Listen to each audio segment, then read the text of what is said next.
bilasan, o'ynamasaysan, ha? Yo'q, voleybol o'ynaysanmi maktabda? Ha, qat'iy bo'lib voleybol. Voleybol o'ynaganda ikkiga bo'linadi jamoa. Bu jamoa vazifasi nima? Bir-biriga qarama-qarshi o'ynash. Yo'q, qarama-qarshi o'ynashning ma'nosi nima?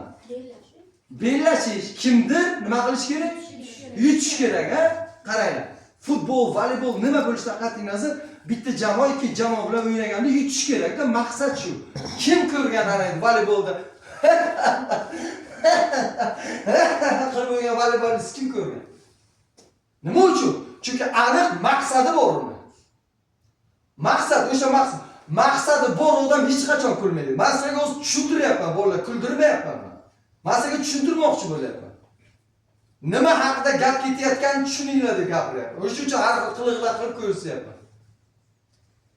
Hozir men sizga qanaqa munosabat qilgan bo'lsam, sahnada har bittalaringiz bir-birlaringiz bilan mashhurchalik darajada rosa munosabat qilishingiz.